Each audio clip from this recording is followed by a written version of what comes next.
পূর্ব পর্যন্ত প্রায় 1,000 সেন্টেন্স হলে হয়ে যায়, মাত্র 1,000।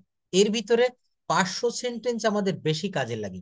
সেই 500 সেন্টেন্স হচ্ছে আমাদের দৈনন্দিন জীবনে, যেমন আমরা 3 বেলা ভাত খাই বা খাবার খাই, তখন আমাদের যখন ক্ষুধা লাগে তখন আমরা কি বলি? Now, now I am hungry, I want to eat some food now, I want to eat some food now, আমি এখন ক্ষুধার্ত, আমি কিছু খেতে চাই। তো আপনার যখন ঘুম পাচ্ছে, ঘুম আসছে, তো আপনি বলবেন আই অ্যাম স্লিপিং, অথবা I feel asleep. I feel asleep এটার অর্থ হচ্ছে আমি ঘুম ঘুম অনুভব করছি, আমি ঘুম অনুভব করছি। I feel asleep. ইয়েস, তো আমি যখন, ইয়েস থ্যাংক ইউ, আমি যখন ঘুমাতে যাব তখন কি বলতে হবে? বলতে হবে নাও I am going to sleep, now I am going to sleep, আমি এখন ঘুমাতে যাচ্ছি। আমি এখন ঘুমাচ্ছি, এটার ইংলিশ কি হবে? নাও আই এম স্লিপিং। আপনাকে আমি ফোন দিলাম, ঘুমের ডিস্টার্ব করলাম, আমি বললাম কি যে what are you doing now, what are you doing now. তো আপনারা বলবেন যে sir now I am sleeping. আমি যদি কাউকে রাত 1টা 2টায় ফোন দিই, তো ওই সময় স্বাভাবিক আমরা ঘুমাই, তো আমরা কি বলবো? নাও আই এম স্লিপিং। অর্থাৎ এইগুলা হচ্ছে প্রেজেন্ট কন্টিনিউয়াস টেন্স। আমাদের নিশ্চয়ই টেন্সটা সবার সর্বদা নখদর্পণে রাখতে হবে। Present continuous tense, it's very easy and simple. অর্থাৎ বাংলা ক্রিয়ার শেষে কি দেখে চিনবো? বাংলা ক্রিয়ার শেষে আমরা এই চেহারাটা দেখে শিখবো যে এইটা হচ্ছে প্রেজেন্ট কন্টিনিউয়াস টেন্স। অর্থাৎ ক্রিয়ার শেষে ইতেছি, ইতেছো, ইতেছে, সি সে সেন এমন থাকে। সাবজেক্টের পর নাম্বার ও পার্সন অনুসারে, নাম্বার ও পার্সন অনুসারে এম ইজ আর বসে, এবং এরপর মূল ভার্বের শেষে আইএনজি বসে। আমি আবারও বলি, সাবজেক্টের পর নাম্বার ও পার্সন অনুসারে এম ইজ আর বসে, এবং এরপর মূল ভার্বের সাথে আইএনজি যুক্ত হয়। কেমন একটা উদাহরণ দেখি। আমি একটা চিঠি লিখিতেছি, ভালো করে খেয়াল করেন, আপনাদের বলা লাগবে এখন। আমি একটা চিঠি লিখিতেছি, এই একটা রুল আমি বলতেছি, আপনারা এখন বলবেন স্যার আমি এখন ভাত খাচ্ছি, সে এখন মাছ ধরছে, সে কবিতা লিখছে, সে এখন ঘুমাচ্ছে, সে মোবাইল ফোনে কথা বলছে, তারা একটা বাড়ি তৈরি করছে। কত বাক্য বলা যায় এক নিঃশ্বাসে, অনেক বাক্য বলা যায়। অর্থাৎ এখানে মনে রাখতে হবে সাবজেক্টের পর, here you can see subject, at first you have to set up a subject, একটা সাবজেক্ট বসাবেন, সাবজেক্ট অনুসারে এম ইজ আর। দেখেন আমরা এখানে যারা ক্লাস করছি, যখন 3 4 5 এর স্টুডেন্টদেরকে পড়াই অফলাইনে, অনেক কষ্ট হয়, তারা সাবজেক্ট চেনে না, এম ইজ আর কাকে বলে চেনে না, তাই না? তো আপনারা কিন্তু এখানে আমরা সবাই অ্যাডাল্ট পারসন, আমরা এটা বুঝতে পারবো একবার বুঝালেই। কি বলা হয়? সাবজেক্ট প্লাস অ্যামিজার প্লাস ভার্বের সাথে আইএনজি প্লাস অবজেক্ট। অনেকে বলে স্যার এই টেন্স তো পারি, কিন্তু কি হয় জানেন? আপনি পারেন, কিন্তু যখন লোকের সামনে আপনাকে ডাকা হবে তখন কিন্তু আমরা পারি না। আমরা যখন কথা বলতে যাই, কথা বলতে চাই, তখন কিন্তু আমরা পারি না। অর্থাৎ আমাদের কি করতে হবে? আমাদের কিন্তু এইটা বারবার প্র্যাকটিস করতে হবে। একই খেলা, ক্রিকেট, ফুটবল, প্লেয়াররা সারা বছর প্র্যাকটিস করে কেন বলেন? একটি মাত্র বল, একটি মাত্র ব্যাট, সারা বছর এটা তাদের প্র্যাকটিস করতে হয়। কি জন্য প্র্যাকটিস করতে হয়? কারণ practice makes a man perfect, practice makes a man perfect. এই present continuous tense, am writing a letter, আমি একটা চিঠি লিখছি। আমি যেমন এক নিঃশ্বাসে বলে যাচ্ছি, আমি একটা চিঠি লিখছি, আমি ভাত খাচ্ছি, আমি ফুটবল খেলছি, তারা তাস খেলছে, তারা মাছ ধরছে, তারা একটা বাড়ি তৈরি করছে, এইভাবে আপনি বলতে পারবেন। যখনই আপনি পারবেন, মনে করবেন যে আপনার ল্যাঙ্গুয়েজটা প্রায় আপনি কথা বলা শিখে গেছেন। আমি কি বলেছি আপনারা কি বুঝতে পারছেন? অর্থাৎ আপনাকে ফ্লুয়েন্ট হতে হবে। আমরা পারি তো সবাই, এটা তো আমরা সবাই পারি, কিন্তু আমাদেরকে আরো ভালো করে পারতে হবে। কি করতে হবে? এই পারার ভিতরে কিন্তু একটা পার্থক্য থেকে যাচ্ছে, যে একটা বলা হয় ভাষা ভাষা ভাবে পারা, ফ্লাকচুয়েশন, আর একটিকে বলা হচ্ছে স্ট্রংলি পারা। জাহিদুল ইসলাম সাহেব, বুঝতে পারছেন? কোশ্চেন করতে হবে, কথা বলতে হবে। আমরা পার্সোনাল ব্যাচে যারা ক্লাস করি, এখানে কিন্তু সর্বদা আমি আনমিউট করে রাখি। দেখেন আপা কিন্তু কথা বলে, হোসনে আর আপা, আপনাকেও কথা বলতে হবে, আমরা প্রত্যেকে এখানে কথা বলবো। যে যে ক্লাসে রয়েছেন, আমি বারবার কি কিন্তু এই কথাটা বলি আপনাকে, অনেকটা open, you have to learn this language. At first you have to open your mouth, without speaking you can't achieve fluency. অর্থাৎ উইদাউট স্পিকিং মানে কথা বলা ছাড়া, you can't, you can not, কে কান্ট বললাম, ইউ কান্ট অ্যাচিভ, আপনি অর্জন করতে পারেন না। কি পারেন না? ফ্লুয়েন্সি, অর্থাৎ কথা বলা। তো ফ্লুয়েন্সিটা অর্জন করতে গেলে কথা যারা বলবে তারাই কিন্তু কথা বলাটা শিখতে পারবে। Jahidul Islam, please let me know that আপনি দেখতে পাচ্ছেন এবং শুনতে পাচ্ছেন। এই যে যেভাবে দেখাচ্ছি, প্লিজ, শোনা যাচ্ছে?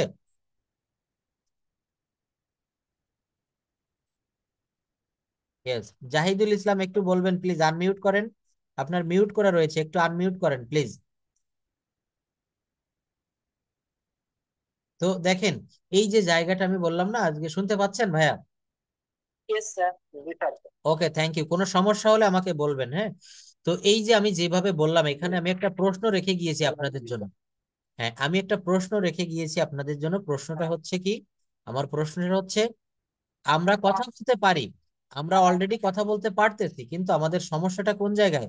আমাদের সমস্যাটা হচ্ছে আমরা ফ্লুয়েন্টলি বলতে পারি না। এই যে প্রেজেন্ট কন্টিনিউয়াস টেন্স আমরা সবাই পারি, শিলা আপা পারবেন, হোসনার আপা পারবেন। এখন আমার কথাটা হচ্ছে, আমি যদি এইভাবে বলি, আম রাইটিং আ লেটার, আমি একটা চিঠি লিখছি, এনিওয়ান ক্যান সে, এইটার চারটা ফর্ম বলবেন যে আমি একটি চিঠি লিখিতেছি, এইটা তো কিসে রয়েছে? অ্যাফার্মেটিভে।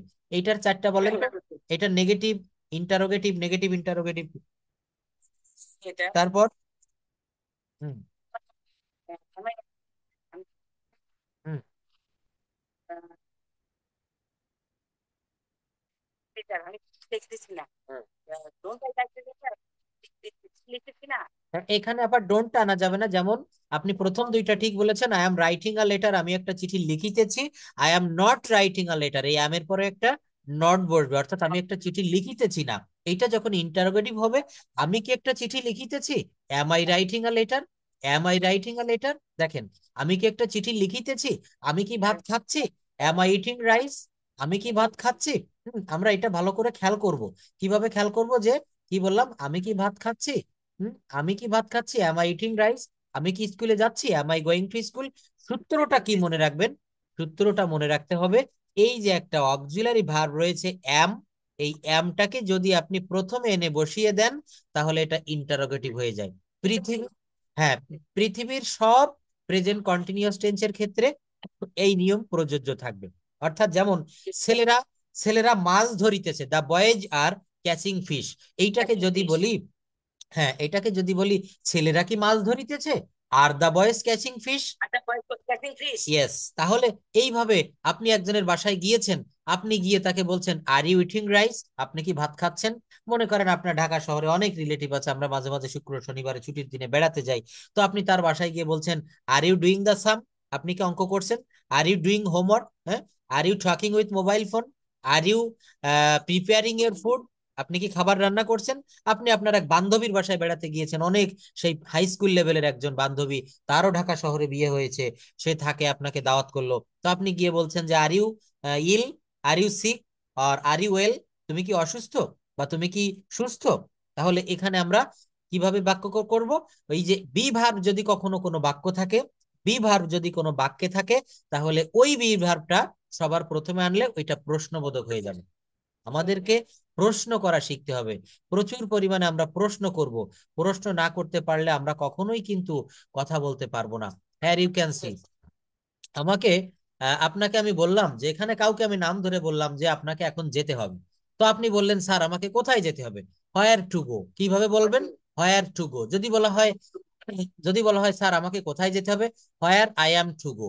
হোয়ার আই অ্যাম টু গো, আমাকে কোথায় যেতে হবে? কোথায় দেখতে হবে? Where to see. মনে করেন আপনার আপনার একটা মানি ব্যাগ বা আপনার চাবির রিং অথবা আপনার প্রয়োজনীয় কোনো একটা জিনিস পড়ে গিয়েছে, তো আমি বললাম যে এটা একটু রাস্তায় খুঁজে দেখতে হবে। আপনি বললেন হোয়ার টু সি, কোথায় দেখতে হবে? হোয়ার টু স্টপ, কোথায় থামতে হবে? হোয়ার টু রিড, কোথায় পড়তে হবে? হোয়ার টু প্লে, কোথায় খেলতে হবে? হোয়ার টু স্লিপ, কোথায় ঘুমাতে হবে? হোয়ার টু লার্ন, কোথায় শিখতে হবে? এই যে দেখেন, এখানে আমি ব্যবহার করেছি হোয়ার। এখানে আমি কি ব্যবহার করেছি? হুম।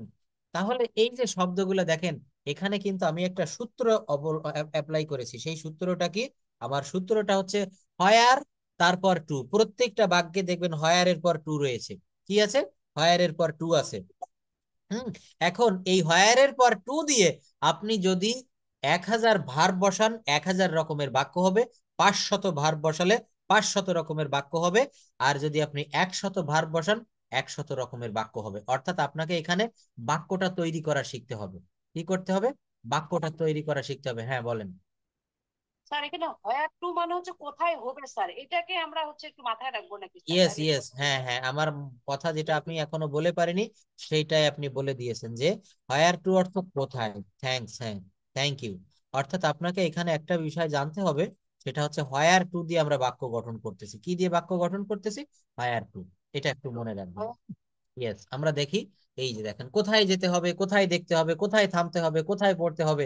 দেখেন, আমি আপনাদের এই যে রুল গুলা শিখাই না, এই রুল গুলা যদি আমরা কেউ একটু ভালোভাবে মনে রাখতে পারি, যদি একটু আমাদের দৈনন্দিন কথার ভিতরে ব্যবহার করতে পারি, আপনি ফ্লুয়েন্টলি বলতে পারবেন।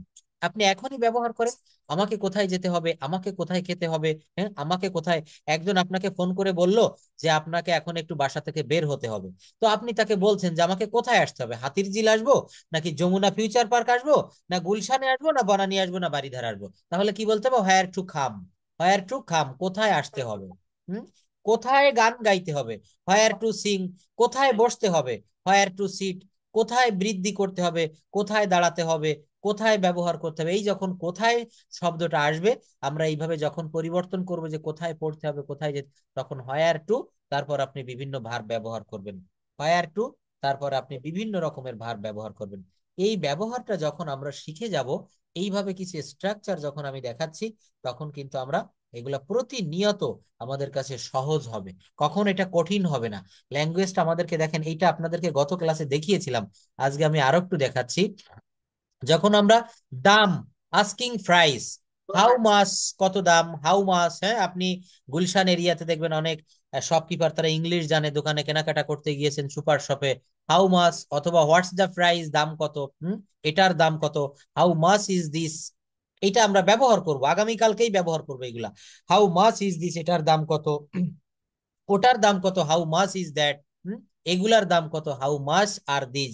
আপনি আঙুল দিয়ে একটা নির্দেশ করতেছেন একটা প্রোডাক্ট, যে স্যার বা ভাইয়া এটার দাম কত, তখন আপনাকে কি কি করতে হবে?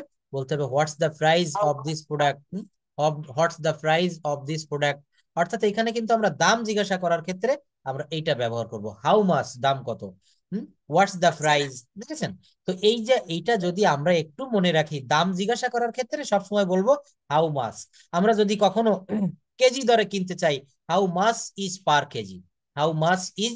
তো এখানে সূত্রটা মনে রাখবেন, হাউ মাচ, তারপরে যদি সিঙ্গুলার হয় ইজ, আর যদি প্লুরাল হয় তাহলে আর। এগুলোর দাম কত, হাউ মাচ আর দিজ। এগুলোর দাম কত, হাউ মাচ আর দিজ। ওগুলোর দাম কত, তাহলে ওগুলো ইংরেজি কি দেখেন, those. Yes, how much are those. How much are those. Tomato কত করে, হাউ মাচ, বা হাউ অ্যাবাউট টমেটো। দেখেন, এখানে আমি একটা কথা বলি, আমাদের দেশে যেহেতু আমরা সবাই বাঙালি, আমরা বাংলায় কথা বলি। এখন আমাদের তো ওইভাবে ইংরেজি শেখার সুযোগ নেই, কিন্তু সুযোগ একটা জায়গায় রয়েছে। সুযোগ কি? এখানে অনেকের কিন্তু সন্তান, তারা কিন্তু বাহিরের কান্ট্রিতে থাকে, তাই না? তারা পৃথিবীর বিভিন্ন দেশে থাকে। তো আপনি আপনার ছেলে মেয়ের সঙ্গে ফোনে কিন্তু ইংলিশে কথা বলবেন, নাম্বার ওয়ান। নাম্বার টু হচ্ছে কি, তাদের সাথেও যদি সময় না পান, আপনি আমার সঙ্গে কথা বলবেন, যতটুকু আমি পারি বলবো। আমার সঙ্গেও যদি না পারেন, আপনি নিজে নিজে কথা বলবেন। আপনি দোকানে গিয়ে একটা জিনিস কিনতেছেন, ওইটা কিন্তু ইংলিশে বলবেন যে how much per price, per piece, প্রতি পিসের দাম কত। তরমুজ প্রতি পিস হিসাবে বিক্রি হচ্ছে বাজারে, হাউ মাস পার পিস। যদি বলা হয় প্রতি বক্সের দাম কত, আমরা টিস্যু পেপার বা অন্য জিনিস বক্স আকারে কিনি, হাউ মাস পার বক্স। দেখেছেন? হাউ মাস পার বক্স, পার বক্সের দাম কত করে। এইভাবে কিন্তু আমরা দামটা জিজ্ঞাসা করব। তো এমনি করে করে আমরা কিন্তু আরো অনেক শব্দ, হোয়ার টু গো, হোয়ার এর একটা ব্যবহার শিখেছি, তাই না? হোয়ার এর পরে আমরা আরো একটা দেখতে পারি, সেটা হচ্ছে হোয়েন দিয়ে একটা বাক্য গঠন করতে পারি। যেমন হোয়েন, কখন আমি ঘুমাবো, হোয়েন উইল আই স্লিপ। এখানে নিয়ম হচ্ছে হোয়েন এর পরে উইল দিতে হবে, তারপর সাবজেক্ট দিবেন। হোয়েন এর পরে উইল দিব, তারপর সাবজেক্ট দিব, তারপর এখানে বিভিন্ন ভার্ব বসাবো। যেমন দেখেন, কখন আমি জানবো, হোয়েন উইল আই নো। আপনার রেজাল্ট দিবে আজকে, আপনি কাউকে বলছেন যে আমার রেজাল্ট আমি কখন জানবো, সে কখন ফিরবে। আমরা প্রায় কিন্তু এটা প্রশ্ন করি, হোয়েন উইল হি রিটার্ন। আপনার হাজব্যান্ড বাইরে গিয়েছে, আপনি বলছেন যে তুমি কখন ফিরবে, তুমি কখন বাসায় ফিরবে, when will you return to home, when will you return home. Hmm. Yes, কখন সে পৌঁছাবে, হোয়েন উইল হি অ্যারাইভ। আপনার ছেলে ইংল্যান্ড থেকে, কানাডা থেকে প্লেনে রওনা দিয়েছে, আপনি তাকে বলছেন তুমি কখন বাসায় পৌঁছাবে, when will you arrive home. কখন তুমি বাসায় পৌঁছাবে।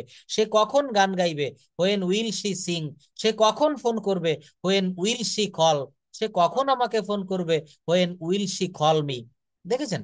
তাহলে এই বাক্যগুলা আমরা তৈরি করতে পারবো একবার একটু দেখলেই। আমরা এগুলো এই ক্লাস শেষের পরে এইগুলো নিয়ে একটু গবেষণা করতে হবে, একটু শিখতে হবে, একটু প্র্যাকটিস করতে হবে। আর এই মেডিসিনটা তো সঙ্গে রাখতেই হবে, এই ভার্ব ফর্ম। এখানে দেখেন ওই যে হোয়ার টু গো, হোয়ার দিয়ে আমি একটা কিন্তু বাক্য আপনাদেরকে দেখিয়েছি।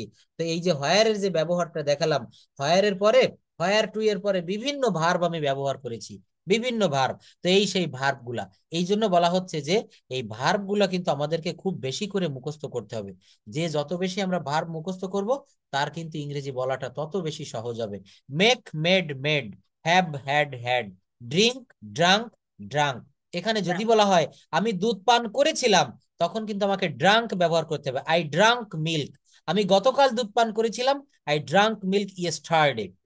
আমরা একসঙ্গে গতকাল দোকানে বা একটা পার্কে বসে বা একটা শপিং মলে বসে দুধ পান করেছিলাম। We drank milk yesterday with you in a park or in a shopping mall. সে দুধ পান করিয়াছে, তখন কিন্তু ড্রাঙ্ক হবে, ড্রাঙ্ক। এই যে ড্রিঙ্ক, ড্রাঙ্ক, ড্রাঙ্ক, এটা এ এন কে আর একটা ইউ এন কে। ইংলিশ ল্যাঙ্গুয়েজটা এই জায়গাতে একটু সতর্ক হতে হয় আমাদের। এটাকে সিমিলার সাউন্ডিং ওয়ার্ডস বলা হয়, একই রকমের শুনতে, কিন্তু এইগুলা একটু ভিন্ন ধরনের হয়ে থাকে। যাক, তাহলে কিন্তু আমরা এটা মুখস্থ করব। তো আমরা এইটা হয়তো কিছুদিন পড়েছিলাম, আজকে এখান থেকে একটু পড়বো। এই ব্রিং থেকে আমরা একটু পড়বো। ব্রিং, এই দেখেন, ব্রিং শব্দের অর্থ হচ্ছে কোনো কিছু আনা, দোকান থেকে কিনে। তো এখানে আমরা ব্রিং, ব্রট, ব্রট, এইখান থেকে এই হ্যাং পর্যন্ত একটু পড়তে হবে। আবার শুরু করেন পড়া। Bring, brought, brought, burst, burst. হুম, হুম, হুম, মানে খনন করা, ড্যাগ ড্যাগ, ফিড মানে খাবার দেওয়া, ফিড, ফেড ফেড, হুম, ফাইট মানে যুদ্ধ করা, ফাইট ফট ফট, ফ্রি মানে পালানো, ফ্রি ফ্রি ফ্রি, হ্যাং মানে ঝুলানো, হ্যাং হাং খাং। Thank you. তাহলে দেখেন, এইবার আমি যে আপনাদের একটা দারুণ প্র্যাকটিক্যাল ওয়ে দেখিয়েছিলাম, ওইটা কি? এই ব্রিং শব্দের অর্থ কোনো কিছু আনা, ব্রিং, ব্রট, ব্রট। এইবার এই তিনটা দিয়েই তিন রকমের তিনটা বাক্য করব। ব্রিং, যেমন যদি বলা হয় আমি টিউবওয়েল থেকে পানি আনি, তাহলে I bring water from the tubewell. Tubewell, I bring water from the tubewell. এবার ব্রড থেকে একটা বলেন, ওই বাক্যটাই আপনি ব্রড দিয়ে বলবেন, আমি টিউবওয়েল থেকে পানি নিয়ে এসেছিলাম। I brought, I I brought water from the tubewell. Tubewell. আমি পুকুর থেকে পানি আনিয়াছি বা এনেছি, আই হ্যাভ ব্রট টিউবওয়েল। দেখেছেন? তাহলে এইটাই কিন্তু একটা প্র্যাকটিক্যাল ওয়ে। এর থেকে প্র্যাকটিক্যাল ওয়ে ইংলিশ ল্যাঙ্গুয়েজ আর হয় না। সেটা হচ্ছে কি, এইভাবে আপনাদেরকে বাক্য তৈরি করতে হবে। বাক্য যখন তৈরি করতে পারবেন, তখন কিন্তু আপনারা নিজেরা কথা বলতে পারবেন। এই যে বললেন নতুন একটা বাক্য, দেখেন আমি যেভাবে খেটে পরিশ্রম করে সময় দিয়ে পড়াই, হ্যাঁ, ইয়েস। তো আমি আরো একটু পরে আমার একটা মনে মনে একটা ধারণা রয়েছে, আপনাদের যে ব্যাচটা আমি খুব ভালো একটা ব্যাচ পেয়েছি। আমি মনে মনে ভাবতেছি যে আরো এই মাসের 15 তারিখের পর থেকে আমি আপনাদের এই ব্যাচে মানে টাইমটা বাড়িয়ে দেবো। এখন তো 3 দিন 4 দিন নেওয়া হয়, তখন 5 দিন করে নিব। মানে শেষের দিকে গ্রামার গুলো এখন শেখানো হয়ে যাবে, আপনাদের আরো বেশি স্পিকিং করাবো, দেখবেন দ্রুত ফ্লুয়েন্ট হতে পারবেন। এটা আমি মনে মনে ভেবে রেখেছি, আপনাদের সুবিধার্থে আমি ক্লাসের টাইম শিডিউল বাড়িয়ে দিব। তো দেখেন, এই যে তিনটা বাক্য দিয়ে, তিনটা ওয়ার্ড দিয়ে তিনটা বাক্য গঠন করেছি, এইভাবে এখানে আমরা যারা রয়েছি প্রত্যেককে করতে হবে। এই দেখেন, বার্স্ট, বার্স্ট, বার্স্ট, এই তিনটা ফর্মই এক। বার্স্ট অর্থ ফেটে পড়া, হাসিতে ফেটে পড়া বা কান্নায় ভেঙে পড়া, কান্নায় না, এটা হাসিতে ফেটে পড়া। ক্লাইম্ব অর্থ গাছে ওঠা বা কোনো ইসে চড়া, আরোহণ করা, ক্লাইম্ব, ক্লাইম্ব, তাই না? ডিগ, ডাগ, ডাগ। যদি বলা হয় আমি একটা পুকুর খনন করি, I ডিগ a pond.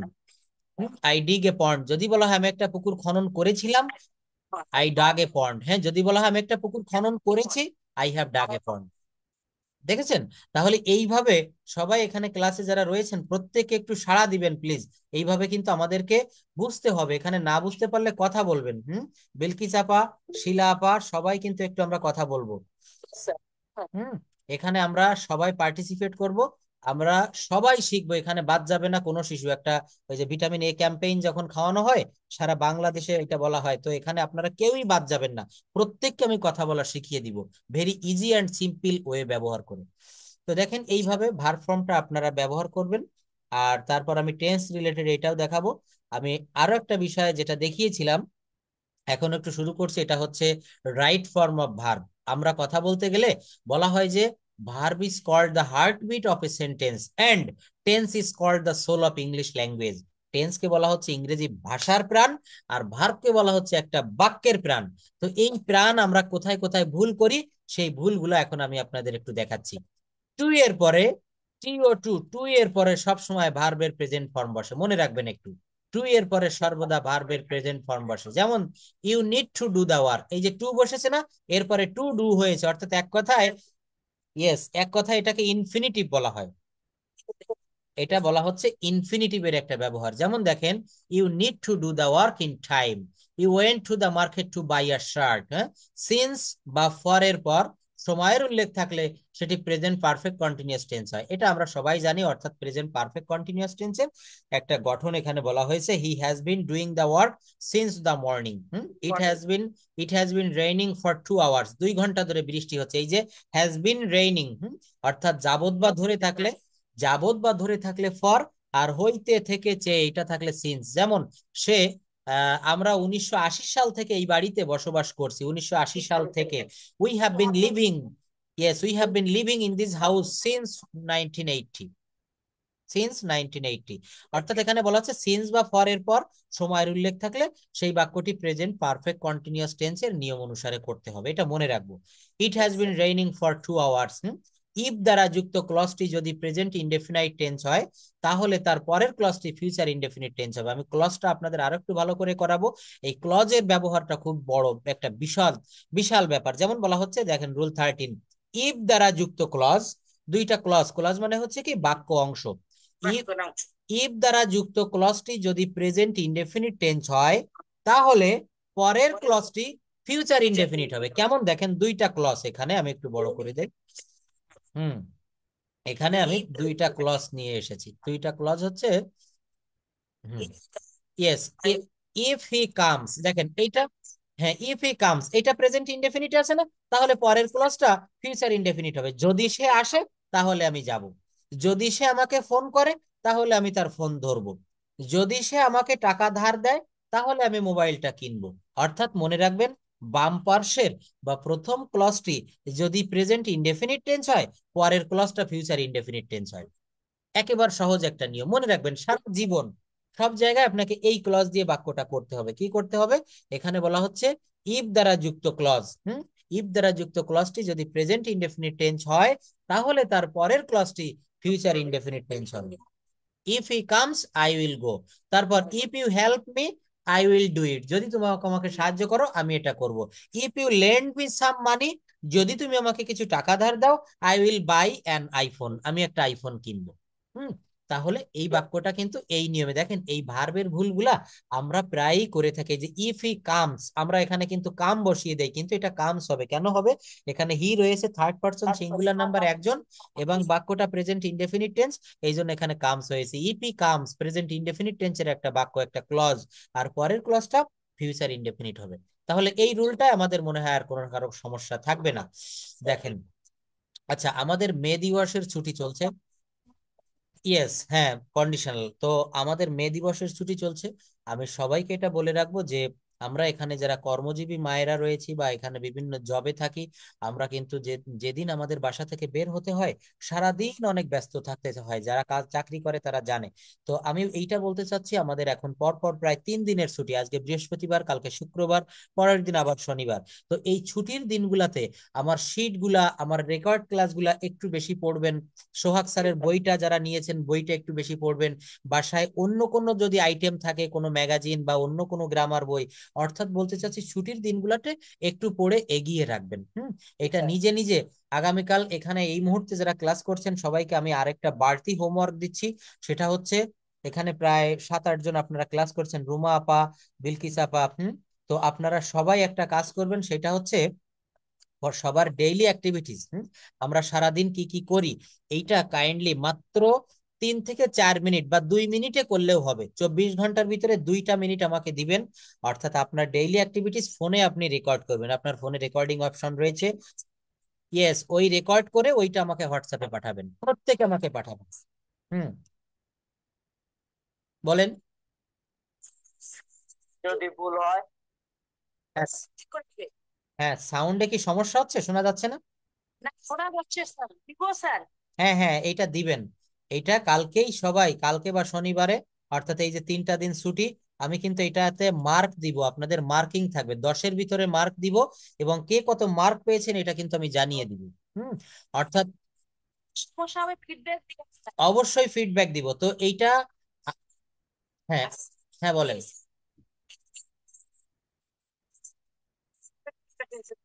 Thank you, thank you. তো এটা ভালো প্রশ্ন করেছেন, অর্থাৎ ডেইলি অ্যাক্টিভিটিস, এটা আপনি পাস্ট টেন্স ব্যবহার করে করবেন, অর্থাৎ আপনার ইয়েস্টারডে ডেইলি অ্যাক্টিভিটিস, আপনি গতকাল কি কি করেছিলেন সবগুলাই পাস্ট টেন্স ব্যবহার করবেন। বলবেন যে I wake up at 6:30 AM, from get up from bed, then I took ablution, take বলা যাবে না, টুক, আমি অজু করেছিলাম, আমি নামাজ পড়েছিলাম, এইভাবে করবেন। এখানে যারাই রয়েছেন প্রত্যেকে আমার হোয়াটসঅ্যাপ নাম্বারের সঙ্গে যারা যুক্ত রয়েছেন সবার কাছেই তো আছে এটা, এবং ভিডিওটা বেশি লেংদি করা যাবে না, শর্ট করে করতে হবে, আমি সবারটা শুনবো এবং মার্কিং করব, দেখবেন এইটা করলে আমি রেগুলার আপনাদের এটা করাবো, আপনাদের অনেক কাজে দিবে, অনেক।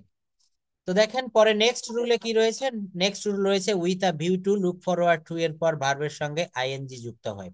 যেমন I am looking forward to getting a job, I went shopping with a view to, অর্থাৎ মনে রাখবেন উইথ আ ভিউ টু আর লুক ফরওয়ার্ড টু এরপর ভার্বের পর আইএনজি বসে। যেমন I am looking forward to getting a job, আমি একটা চাকরি পাওয়ার জন্য খুঁজতেছি, আমি একটা চাকরি খুঁজছি। এই যে লুক ফরওয়ার্ড এটা হচ্ছে খোঁজা, লুক ফরওয়ার্ড টু। আরেকটা রয়েছে with a view two, with a view two একটা ফ্রেজ, এর অর্থ হচ্ছে জন্য। সেটা কি আবার?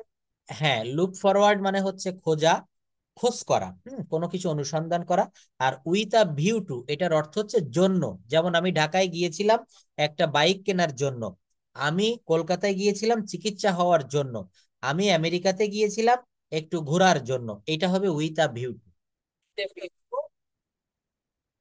ফরওয়ার্ড টু হলে হ্যাঁ, পরে দিয়ে দাও। Yes, with a view to are looking forward to এরপরে যে ভার্বটা বসাতে হবে এটা আইএনজি ফর্ম হবে। যেমন আই অ্যাম, এই যে বাক্যটা আমি একটু বড় করে দিই, এই যে I am looking forward to getting the job, I went shopping, আমি কেনাকাটা করতে গিয়েছিলাম with a view two buying a shirt, অর্থাৎ আমি শপিং করতে গিয়েছিলাম, শপিং এর উদ্দেশ্য ছিল একটা শার্ট কেনা, এই যে উইথ এ ভিউ টু আর লুক ফরওয়ার্ড টু এরপরে গেটিং বাইং, হ্যাঁ এই শব্দগুলো আইএনজি হবে, গেটিং বাইং।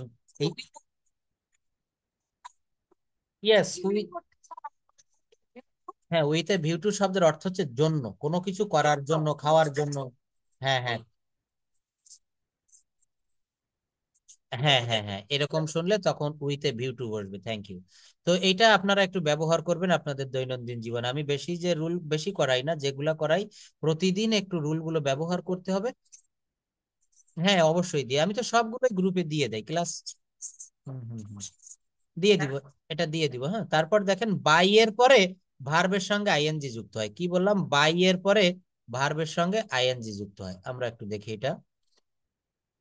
হুম, বাই এর পরে ভার্বের সঙ্গে আইএনজি যুক্ত হয়।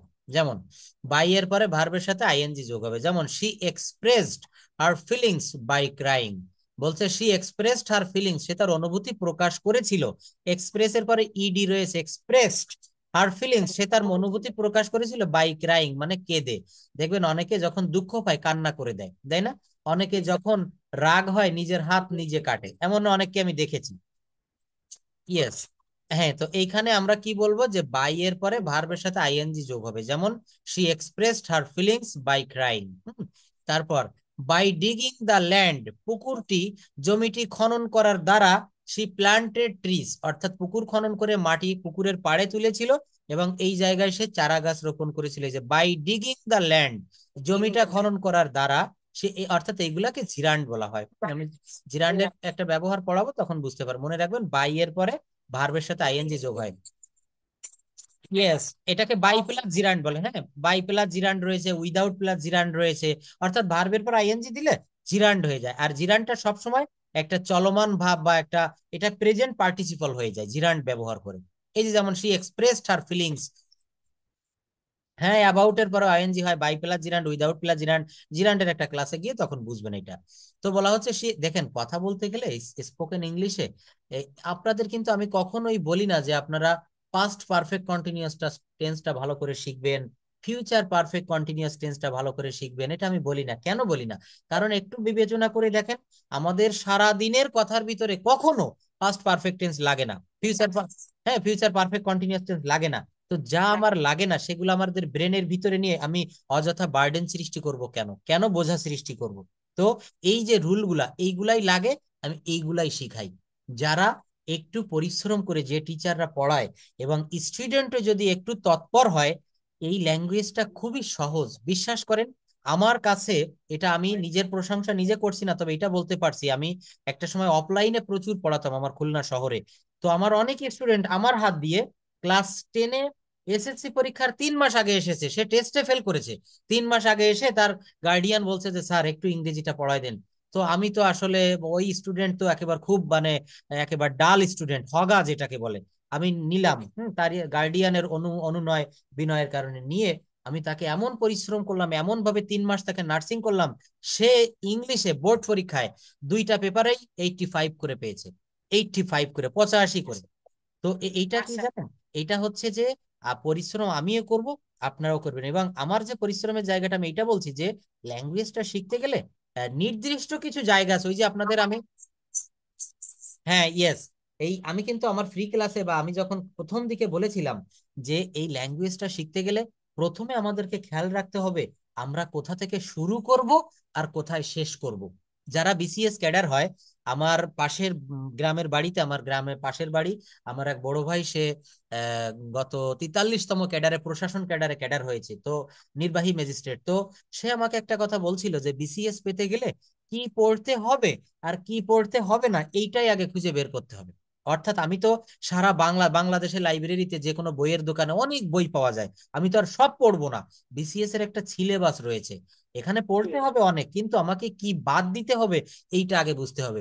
দেখেন, আপনাদের এতদিন ধরে আমি পড়াচ্ছি, অনেক দিন থেকে আপনার সঙ্গে, আপনারা আমার সঙ্গে আছেন, এই প্যাসেজ ন্যারেশন এইটা কিন্তু আমাদের তেমন কোনো কাজে লাগে না। তাহলে আমরা কেন এটা শিখে, স্পোকেন ইংলিশে এটা কোনো কাজে লাগে না, তাহলে কেন এটা শিখে আমরা বার্ডেন করব? আমাদের দেশের মোস্ট অফ দ্য টিচার্স কি করে জানেন? একজন নর্মাল স্টুডেন্ট কেও প্যাসেজ ন্যারেশন পড়ায়, আবার একজন গোল্ডেন মাপের স্টুডেন্ট কেও প্যাসেজ ন্যারেশন করায়। এই জন্য ওই দুইটা স্টুডেন্ট কখনো এক হতে পারে না। ওই নর্মাল স্টুডেন্টকে যখন আমি প্যাসেজ ন্যারেশন করাবো, সে এমনিতেই দুর্বল, সে আরো দুর্বল হয়ে যাবে। যে অঙ্কগুলা, আমি কিন্তু আমার এসএসসি পরীক্ষা আমার ম্যাথের রেজাল্ট বেশি ভালো না, অনলি 60 পেয়েছিলাম। তো আমার এক টিচারের কাছে, আমি প্রাইভেট পড়তাম, তো আমি বলেছিলাম কি স্যার, আমি সব সাবজেক্ট ভালো পারি, শুধু আমি অঙ্ক কম পারি, তো আমাকে অঙ্কে আমি যেন 70 অর্থাৎ এ গ্রেড থাকে, 70 পাইতে পারি, সেইভাবে আমাকে পড়াবেন। তো সারা বছর আমার স্যার আমাকে কয়েকটা অধ্যায় নির্ধারণ করে দিয়েছিল, সেখান থেকে আমাকে অঙ্ক করাতো, এর বাহিরে কিন্তু যেত না। আমার বীজগণিত ছিল, ত্রিকোণমিতি, পরিমিতি, তো আমাকে কিন্তু সব বইয়ের সব অঙ্ক করাতো না, কারণ জানে যে আমাকে 70 পাইলেই হবে। অর্থাৎ আপনাদেরও কিন্তু আমি একটা নির্দিষ্ট সিলেবাস অনুসারে, একটা রুল অনুসারে আমি পড়াচ্ছি, যে এইটার পর এইটা দেখেন, রাইট ফর্ম অফ ভার্ব আজকে পড়াচ্ছি। কেন পড়াচ্ছি? কারণ অনেক আইটেম জানার পরে তারপরে এই জায়গাটায় আসতে হয়, রাইট ফর্ম অফ ভার্ব। প্রথম দিনেই কিন্তু এইটা পড়ালে আমরা বুঝতে পারি না। তো এইভাবে আমরা বললাম যে বাই এর পরে ভার্বের সাথে আইএনজি যোগ হবে। মনে রাখবো কি, এখানে by crying, by digging she expressed her feelings, by crying, by digging the land she planted trees. তারপর for, of, in, without, with, before, after ইত্যাদি প্রেপোজিশনের পর ভার্বের সাথে আইএনজি হয়। আমি আবারও বলি, for, of, in, without, with, before, after ইত্যাদি এর পর প্রেপোজিশনের পরে ভার্বের সাথে আইএনজি হয়। যেমন এইগুলা থাকলে ভার্বের পরে আইএনজি হবে। যেমন I have been tired of going there, আমি সেখানে যাওয়ার জন্য অপারগ অথবা টায়ার্ড, ক্লান্ত। She can't go without waiting for me. এই দেখেন, এখানে উইদাউট ছিল না আমার রুলের ভিতরে, তো উইদাউট এর পরে ভার্বের পর আইএনজি বসে। এই যে অফ এর পরে ভার্বের পর আইএনজি বসে, কি বলছে? শি ক্যান নট গো, সে যেতে পারে না, উইদাউট ওয়েটিং ফর মি, অর্থাৎ আমাকে না নিয়ে সে যেতে পারে না, আমার সঙ্গে, আমার সাথে সে অপেক্ষা না করে যেতে পারে না। যে উইদাউট ওয়েটিং, উইদাউট গোয়িং, এটাও এক প্রকার জিরান্ড, ভার্বের পরে আইএনজি দিয়ে জিরান্ড করা হয়। যেমন আমরা খাওয়ার দ্বারা শক্তি পাই, তাহলে কি হবে? We get energy by eating rice. আমরা ভাত খাওয়ার দ্বারা, শক্তি পাই, ভাতে কিন্তু কার্বোহাইড্রেট, তাহলে উই গেট এনার্জি, আমরা শক্তি পাই বাই ইটিং রাইস। আমরা ডিম খাওয়ার দ্বারা শক্তি পাই, we get energy by eating an egg, by eating an egg. দেখেন তাহলে এখানে বাই প্লাস ইটিং হবে, গোয়িং হবে, ওয়েটিং হবে, স্লিপিং হবে, অর্থাৎ অপের পর আইএনজি, উইদাউট এর পর আইএনজি, ইন এর পর আইএনজি, বিফোর এর পর আইএনজি, আফটার এর পর আইএনজি। এই শব্দগুলো আমরা একটু মনে রাখবো। মাইন্ড অথবা উড ইউ মাইন্ড, রুল 17, এটা একটু আমরা দেখবো। কি বলা হচ্ছে? Mind without you, sorry, mind would you mind past worth could not help, can not help এর পর ভার্বের সাথে আইএনজি যোগ হয়, অর্থাৎ মাইন্ড এবং would you mind, can not help, can not go, এইগুলার পরে আইএনজি, ভার্বের সাথে আইএনজি যুক্ত হয়। যেমন would you mind giving me the book, তুমি কি আমাকে বইটি দেবে বা বইটি দিতে কিছু মনে করবে না তো? এই ইংলিশ ল্যাঙ্গুয়েজে আমি আগামী একটা উডের ক্লাস নিব, শুধু উড। যেমন তুমি কি তোমার নামটি বলবে? Would you please tell me your name, would you please, অর্থাৎ ফরেনাররা, ইংরেজরা, ইয়েস, একদমই ঠিক, ইংরেজরা কিন্তু, সাদা চামড়ার ইংরেজরা, ওরা কিন্তু প্রত্যেকটা কথায় কথায় উড ব্যবহার করে, এবং উডটা হচ্ছে ভদ্রতা প্রকাশের একটা চিহ্ন। Hmm, would you mind giving me the book, অর্থাৎ আপনারা দুই কলিগ পাশাপাশি ডেস্কে বসে কাজ করছেন অফিসে, তো আপনার পাশের কলিগকে বলছেন যে would you mind tell me your name, সে নতুন এসেছে, তাকে বলছেন যে আপনার নামটা তো জানা হলো না, নামটা কি একটু বলবেন? উড ইউ মাইন্ড, অর্থাৎ কিছু মনে করবেন না তো নামটা বলতে?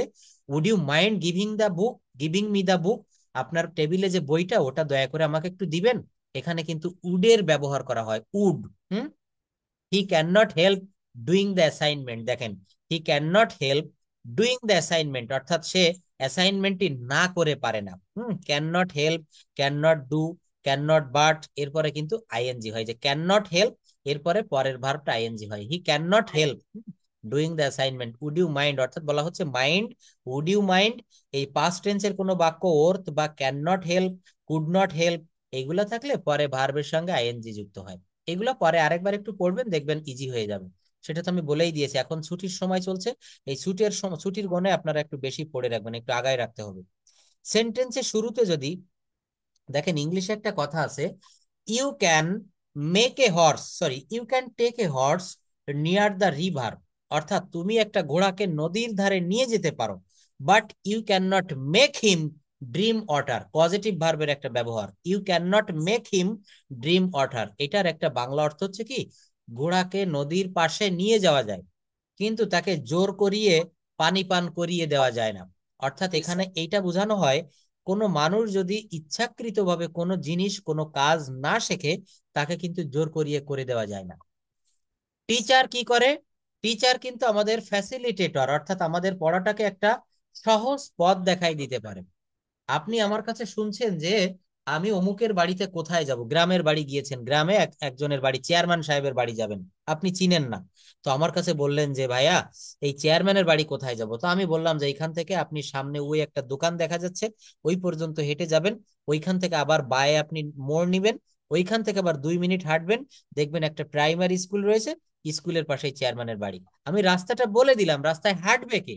আপনাকে হেঁটে যেতে হবে। অর্থাৎ আমি কি করি? পথটা দেখাই দেই।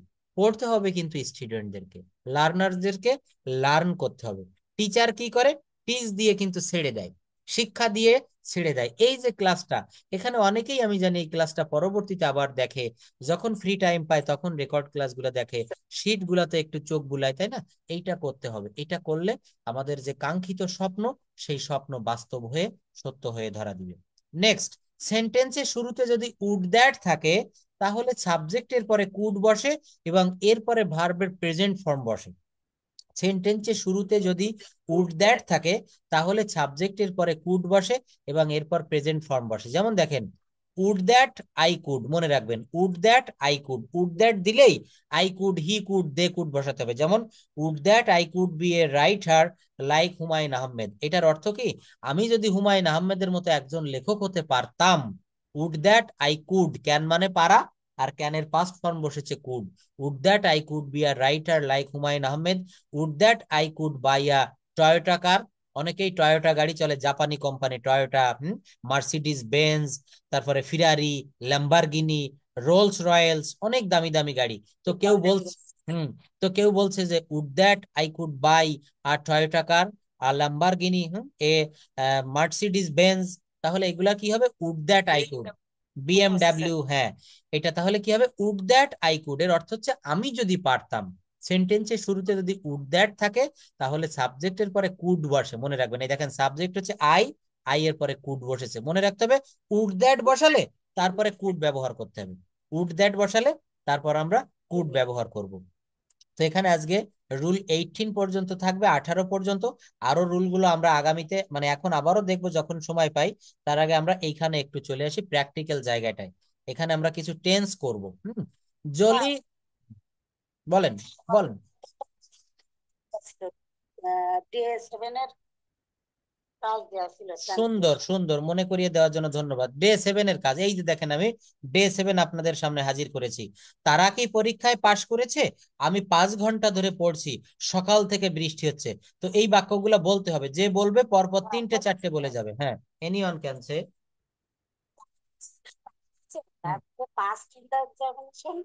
এক্সামিনেশন অত বড় করে বলা যাবে না, এক্সাম বললেই হবে। তারপর আমি 5 ঘন্টা ধরে পড়ছি। I have been reading for 5 years, 5 hours. 5 hours, years না। তারপর সকাল থেকে বৃষ্টি হচ্ছে। It has been raining since morning. 3 ঘন্টা ধরে বৃষ্টি হচ্ছে। It has been raining for 3 hours. সে 7 দিন ধরে জ্বরে ভুগছে। He has been suffering from fever for 7 days. সে শনিবার থেকে স্কুলে যাচ্ছে না। He has not been going to school since Saturday. তারপর সে 5 বছর ধরে এই স্কুলে পড়ছে। He has been studying in the school for 5 years. Thank you. এখন আবার ঠিক আছে, আচ্ছা আপনি এগুলো বলেছেন, ধন্যবাদ। অন্য কেউ বলবে। সকাল থেকে বৃষ্টি হচ্ছে, 3 ঘন্টা ধরে বৃষ্টি হচ্ছে, সে 7 দিন ধরে জ্বরে ভুগছে। এইগুলা প্রত্যেকটা টেন্স হচ্ছে প্রেজেন্ট পারফেক্ট কন্টিনিউয়াস টেন্স। এখন এই পারফেক্ট কন্টিনিউয়াস টেন্সের একটা বাক্যকে 4টা বাক্য বানাতে হবে। 3 ঘন্টা ধরে বৃষ্টি হচ্ছে, 3 ঘন্টা ধরে বৃষ্টি হচ্ছে না, 3 ঘন্টা ধরে কি বৃষ্টি হচ্ছে, 3 ঘন্টা ধরে কি বৃষ্টি হচ্ছে না।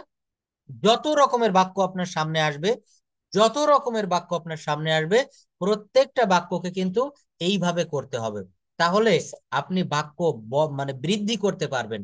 1000 সেন্টেন্স আপনার জানা রয়েছে এই মুহূর্তে, সেই 1000কে আমি 4000 করে দিতে পারি। কিভাবে? Negative interrogative, negative interrogative and affirmative. তো দেখেন এখানে পরবর্তীতে পড়বো, আমি 3 বছর ধরে এখানে বসবাস করছি। অন্য আরেকজন পড়েন, কে পড়বেন? বলেন বলেন। I have been living here for 3 years. প্রায় 2 ঘন্টা ধরে বৃষ্টি হচ্ছে। It has been raining about 2 hours. Masud গত শুক্রবার হতে জ্বরে ভুগছে। Masud has been suffering from fever last Friday. Nasima গত জুন মাস থেকে এই বিদ্যালয়ে পড়ছে। Nasima has been reading this school last June. তুমি 5 ঘন্টা ধরে সাঁতার কাটছো। You have been swimming for 5 hours. রহিম 5 বছর ধরে এই স্কুলে পড়ছে। রহিম has been reading this school for 5 years. সে কি 4 বছর ধরে এখানে চাকরি করছে?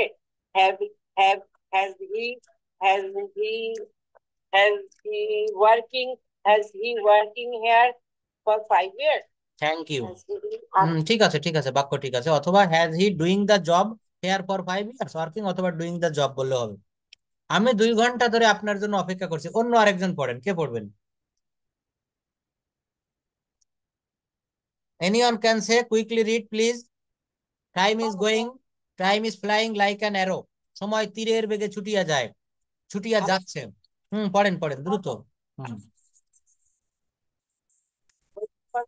2 hours. বালকগুলো 1 ঘন্টা ধরে খেলছে। The boys playing for 1 hour. সে স্কুলে গিয়েছিল। He went to school. সে বলটি লাথি মেরেছিল। He laughing kick, KICK, kick মানে লাথি মারা, কিক। ওটা আমি একটু দূরে গেছিলাম। আকবর একটা চিঠি লিখেছিল। আকবর wrote a letter. তিনি বাজারে গিয়েছেন। He went to market. কলমটি লাল ছিল। The pen was red. ওরা দুষ্ট ছিল। They were naughty. naughty. Yes, they were naughty. আর যদি বলা হয় তারা দুষ্ট ছিল না, দে ওয়ার নট নটি। তারা কি দুষ্ট ছিল? Are they, are they naughty? Yes, তারা কি দুষ্ট ছিল না? Are they not? Are not they naughty? নটি, হ্যাঁ দেখছেন, তাহলে এইভাবে বাক্য। এইবার আপনি এখানে এসেছিলেন, ডে 8 আমরা মুখে মুখে করে ফেলি, ডে 8 আপনি এখানে এসেছিলেন, বলেন কি হবে? You came here. You come এর পাস্ট টেন্স কেম। আচ্ছা, করিম বিশ্বস্ত ছিল, করিম করিম ওয়াজ ফেইথফুল। ফেইথফুল মানে বিশ্বাসী, বিশ্বস্ত, ফেইথফুল। মিনু বুদ্ধিমতী ছিল, মিনু ওয়াজ ইন্টেলিজেন্ট। তুমি তুমি অসুস্থ ছিলে। Sick. Sick. থ্যাংক ইউ, দেখছেন মুখে মুখে এগুলো হয়ে যাচ্ছে। ইউ ওয়্যার সিক, তুমি অসুস্থ ছিলে, তুমি অসুস্থ ছিলে না। Why is you are not sick, হ্যাঁ ইয়েস, তুমি কি অসুস্থ ছিলে? where ওয়্যার ইউ সিক, এবং পরে কিন্তু চিহ্ন দিতে হবে, জিজ্ঞাসাবাদক চিহ্ন দিতে হবে, নোট অফ ইন্টারোগেশন। হ্যাঁ, এক যে ছিল রাজা, কি হবে? অনস অনস there was a king. অনস there was a king. অনস অনস শব্দের অর্থ এক যে ছিল বা একদা। Once there was a king. ফুলগুলো তাজা ছিল। that's what The flowers were fresh. The flowers were fresh.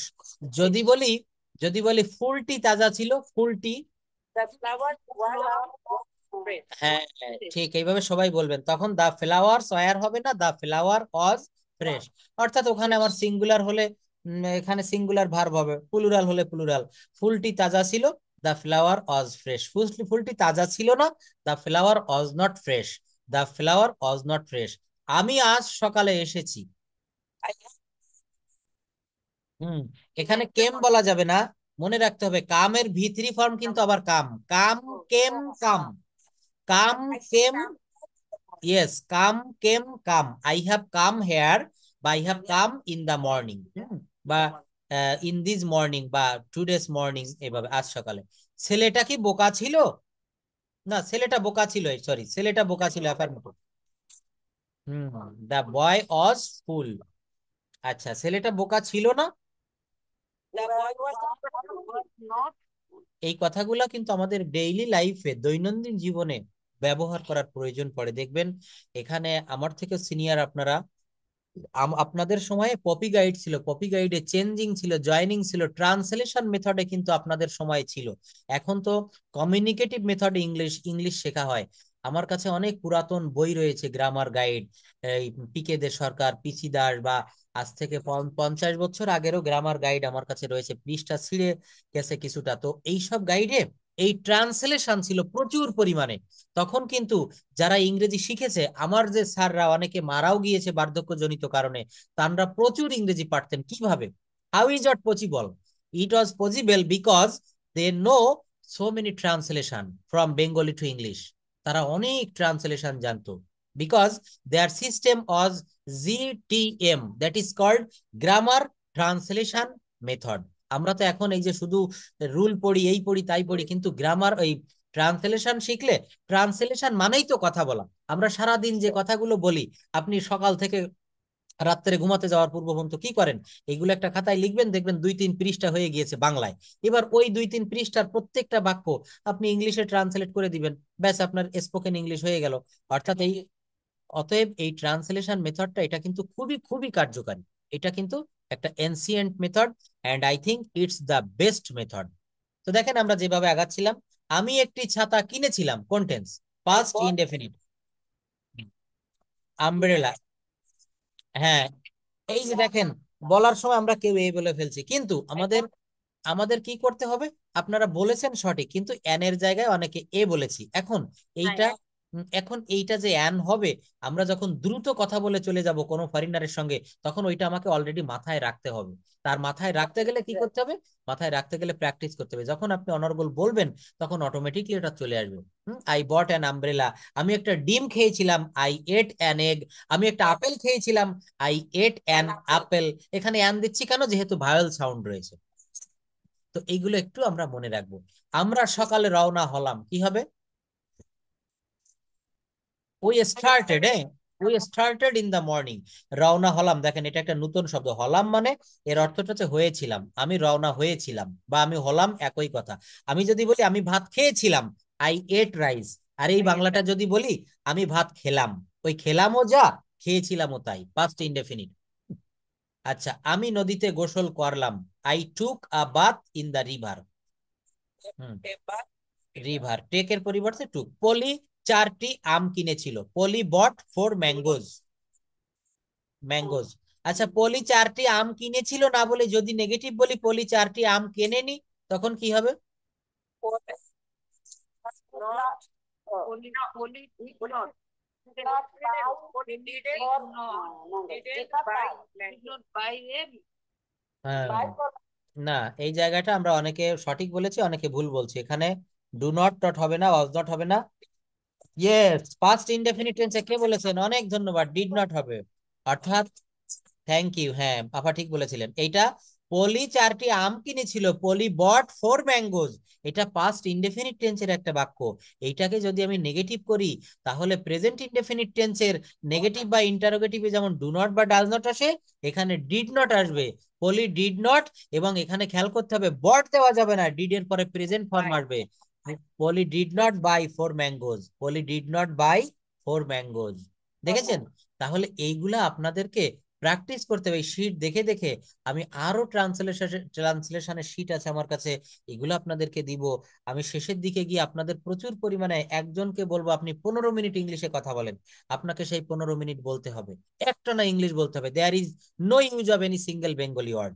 আপনার পারবেন না, তো সেখানে আপনি ওই বাংলাটাই রেখে চলে যাবেন, যে শব্দের ইংরেজি জানেন না, কিন্তু তাও আপনাকে বলতে হবে।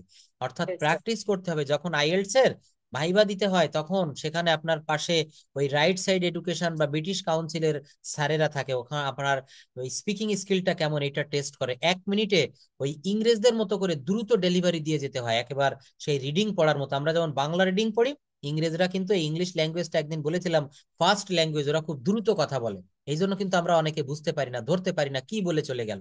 হুম। তো এটা আমাদেরকে বুঝতে পারবো, আমরাও একসময় এরকম হয়ে যাব। তিনি গত রাতে বাড়ি গিয়েছেন, he has. Hmm. he went last night. Yesterday night. Yesterday night. দেখেন এই বাক্যটা যদি আমরা আমরা অনেকে এইভাবে এইভাবে আমরা করে ফেলি। অনেকে কিভাবে, তিনি গত রাত্রে বাড়ি গিয়েছেন, এটা আমরা প্রেজেন্ট পারফেক্ট টেন্সের নেগেটিভ হিসাবে করি, যে এই পজিটিভ প্রেজেন্ট পারফেক্টের নিয়মে, যেমন he has gone home last night বা ইয়েস্টারডে নাইট। কিন্তু এটা ভুল বাক্য, কেন জানেন? মনে রাখবেন, এটা ইংলিশ একটা ভাষা শিখতে গেলে এইগুলো মনে রাখতে হয়। এই যে দেখেন গত, কোন বাক্যে, মনে রাখবেন আমার কথাটা, কোন বাক্যে যদি গত চিহ্নের উল্লেখ থাকে, গত কথাটা লেখা থাকে গত, তাহলে ওই বাক্যটা আপনি চোখ বন্ধ করে পাস্ট ইনডেফিনিটে করবেন। যদি বলা হয়, যদি বলা হয় বাবা গতকাল বাড়ি আসিয়াছেন বা এসেছেন, প্রেজেন্ট পারফেক্ট টেন্সের একটা শব্দ ব্যবহার করলাম, বাবা গতকাল বাড়ি এসেছেন। এটা একটা, যদিও বাংলায় একটা সঠিক কথা, কথাটা যদিও বাংলায় সঠিক, কিন্তু ইংরেজিতে করার সময় পাস্ট ইনডেফিনিটের নিয়মে করতে হবে। অর্থাৎ বাবা গতকাল বাড়ি এসেছিলেন, বাবা গতকাল বাড়ি এসেছিলেন। হুম। গত মানে হচ্ছে কি, গত মানে যেটা গত হয়ে গিয়েছে। 5 মিনিট আগেও যে কথাটা আমি বলেছি ওটা এখন গত হয়ে গিয়েছে। গত, আমরা বলি না গতবার অনেক বর্ষা হয়েছিল, গত মাসে আমি বোনাস পেয়েছিলাম, গত মাসে আমি ঘুরতে গিয়েছিলাম। গত মানে হচ্ছে যেটা চলে গেছে, পাস্ট। তো তিনি গত রাতে বাড়ি এসে গিয়েছেন, এটা হবে হি ওয়েন্ট হোম ইয়েস্টারডে। এখানে কিন্তু বা লাস্ট নাইট, হ্যাঁ ইয়েস্টারডে নাইট, অর্থাৎ গত থাকলে পাস্ট ইনডেফিনিটে করবেন। এটা আমরা অনেকে প্রেজেন্ট পারফেক্টে করে দেই, এটা একটা মস্ত বড় ভুল। এটা পাস্ট টেন্সে করতে হবে, যেহেতু গত চিহ্নের উল্লেখ রয়েছে। সিংহটি খাঁচার ভেতরে ছিল, সিংহটি খাঁচা, the lion was in the cage. হ্যাঁ, শিক্ষক আমাদের উপদেশ দিয়েছিলেন, কি হবে? The teacher, teacher advised me. হ্যাঁ, অ্যাডভাইসের সঙ্গে ইডি দিয়ে করলেও হয় অ্যাডভাইসড মি, অথবা টিচার গেভ অ্যাডভাইস আস, এটা দিলেও হয়। গেভ অ্যাডভাইস, উপদেশ দিয়েছিল। আমরা সমস্যাটি আমরা সমস্যাটি সমাধান করেছিলাম, we solved the problem, SOLVD। তো দেখেন এখানে অনেকগুলা রয়েছে, এগুলো আপনারা একটু লেখার চেষ্টা করবেন, বাসায় পড়বেন, পড়ে এইগুলা থেকে আমাকে একটু লিখে রাখবেন, আমি ওইখান থেকে আপনাদের কাছ থেকে আমি ফিডব্যাকটা নিব। তো আমি আরো যে বিষয়টা দেখাতে চাচ্ছিলাম সেটা হচ্ছে, গতকাল এটা মনে হয় দেখিয়েছিলাম বা এখন একটু দেখাই, কিভাবে আমরা হুম, কিভাবে আমরা বাংলা থেকে ইংরেজিতে বাক্য সাজাবো। আমরা সবাই এই জায়গাটাই খুব দুর্বল। আমরা বাংলায় দেখেন, এই যে আমি অনর্গল কথা বলে যাচ্ছি বাংলায়, কিন্তু এই কথাগুলো ইংলিশে বলতে হবে। আমি ইংরেজিতে কথা বলতে চাই বাংলার মতো করে, এইটুকুর ইংলিশ কি হবে? আমি ইংরেজিতে কথা বলতে চাই বাংলার মতো করে, তাহলে এখানে হুম, হুম,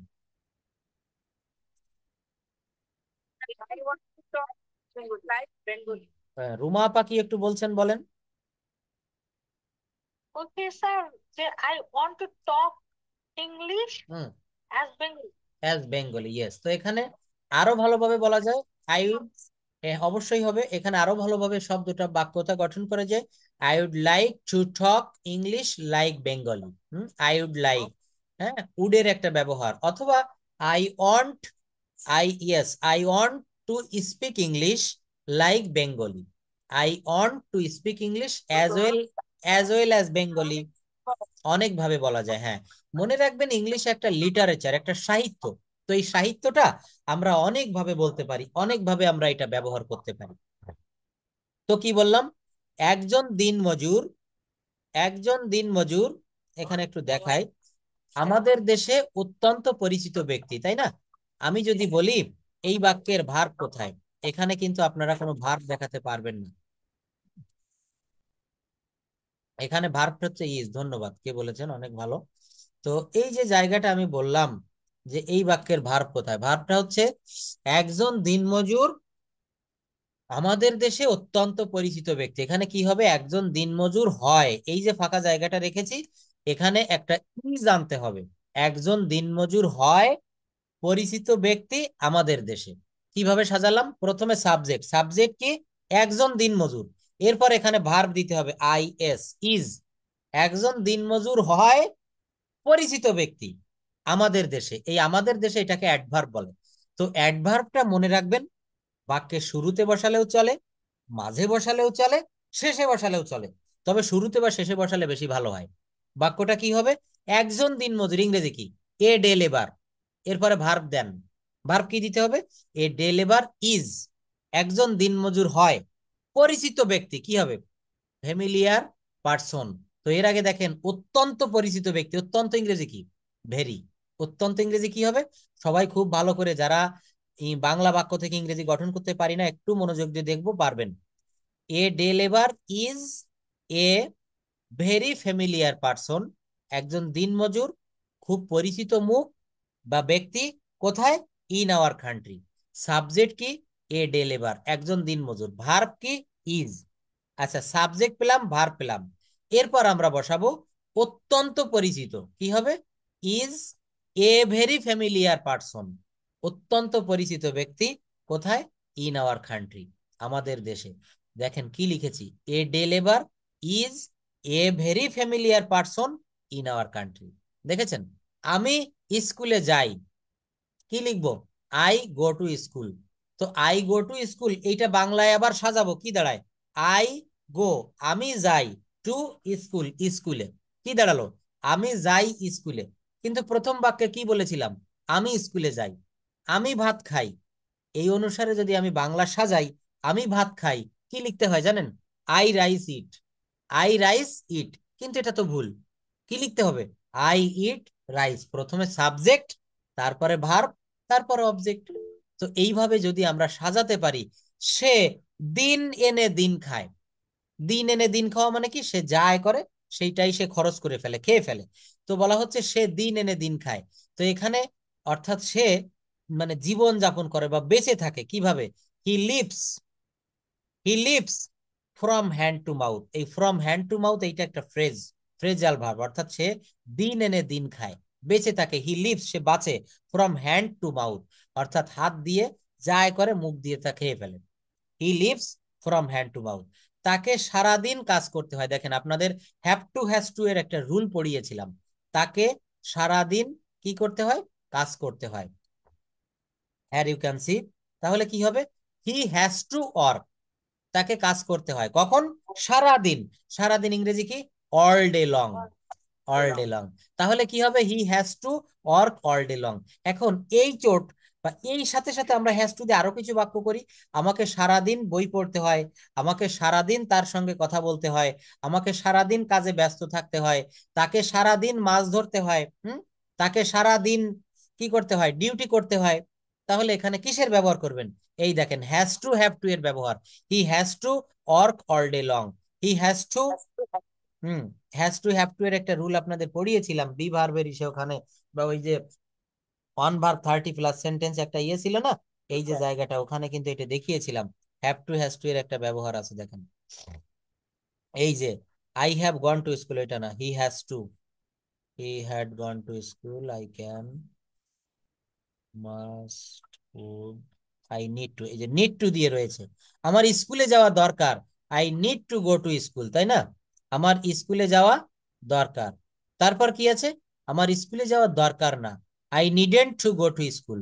আমার কি স্কুলে যাওয়া দরকার? Need I go to school? আমার কি স্কুলে যাওয়া দরকার না? Needn't I go to school? Needn't I go to school? দেখেছেন? তাহলে এই যে ভার্বের একটা ফর্ম দিয়ে 30টা বাক্য, এটা তো আপনাদের অনেক আগে। এই যে হ্যাজ টু, তাকে অফিসে যেতে হবে, হুম হ্যাভ টু দিয়ে। এই যে আমার অফিসে যেতে হবে, I have to go to office today. আমার আজ অফিসে যেতে হবে না, I don't have to go to office today. আমার কি আজ অফিসে যেতে হবে? Do I have to go to office today? আমার কি আজ অফিসে যেতে হবে না, don't I have to go to office today? দেখেছেন? তাহলে এই যে বাক্যটা এখানে বললাম যে তাকে সারাদিন কাজ করতে হয়, হি has to work, he has to work all day long, অর্থাৎ তাকে সারাদিন কাজ করতে হয়। তারপর কে? সে খুবই পরিশ্রমী। তাহলে এখানে সাবজেক্ট কি? হি। দেখেন, সে খুবই পরিশ্রমী, এখানে কোনো ভার্ব নেই। আর আমরা জানি যেখানে কোনো ভার্ব না থাকে সেখানে is, am, is, are auxiliary verb বা বি ভার্বকে ওখানে সাবজেক্ট করতে হয়। হি ইজ ভেরি ইন্ডাস্ট্রিয়াস অথবা হার্ড ওয়ার্কার। ইন্ডাস্ট্রিয়াস দিলে বেশি ভালো হয়। He is he is very industrious. দেখেছেন কিভাবে করলেন? হি, এরপর একটা ভার্ব দিয়েছেন ইজ, তারপর কি? ভেরি অর্থাৎ খুব, আর ইন্ডাস্ট্রিয়াস পরিশ্রমী। সে খুব কমই বিশ্রামের সুযোগ পায়। তাহলে কি হবে? হি গেটস, সে খুবই, বা হি সেলডম গেটস, সে খুবই কম পায় কি? দা অপরচুনিটি, সুযোগ, অফ রেস্ট। হুম তাহলে এখানে আমার সাবজেক্ট কি? হি। সে খুবই কম সুযোগ পায়, তাহলে হি সেলডম গেটস, সে খুবই কম পায়। অবজেক্ট কি? দা অপরচুনিটি। কিসের কম পায়? Of rest. এটা হচ্ছে এক্সটেনশন। তারপর দেখেন, আবার বলি, সে খুব কমই বিশ্রামের সুযোগ পায়। সাবজেক্ট কি? হি। আচ্ছা, খুব কম পায়, তাহলে এখানে পাওয়া হচ্ছে ভার্ব। হি সেলডম গেটস মানে সে কম পায়। সেলডম মানে পায় না বললে চলে, কদাচিৎ। হুম তাহলে হ্যাঁ সেলডম, এই যে দেখেন সেলডম, SELDOM। হি সেলডম গেটস, সে কমই পায়। সাবজেক্ট আর ভার্ব হয়ে গেল। কি পায়? দা অপরচুনিটি, সুযোগ পায়।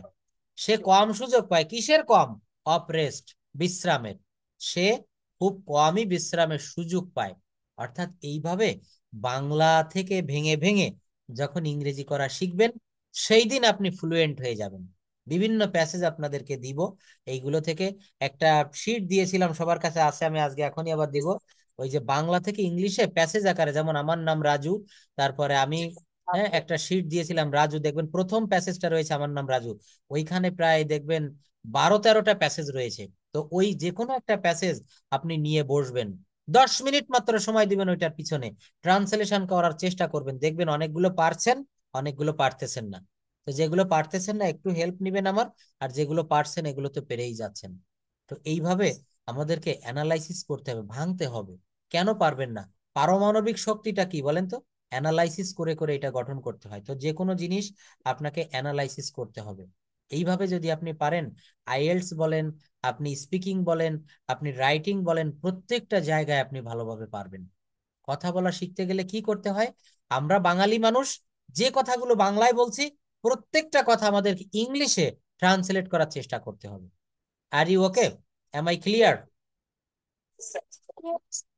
ওকে, তো আজকের ক্লাসে এই যে সেন্টেন্স অ্যানালাইসিস দেখালাম, আর এখন যদি কেউ একটু প্রেজেন্টেশন দিতে চান নির্দিষ্ট কোনো বিষয়, ভিলেজ ফেয়ার, ভিলেজ মার্কেট বা ডেইলি অ্যাক্টিভিটিস এরকম কিছু দেওয়া ছিল, নির্দিষ্ট কোনো টপিকস কি ছিল?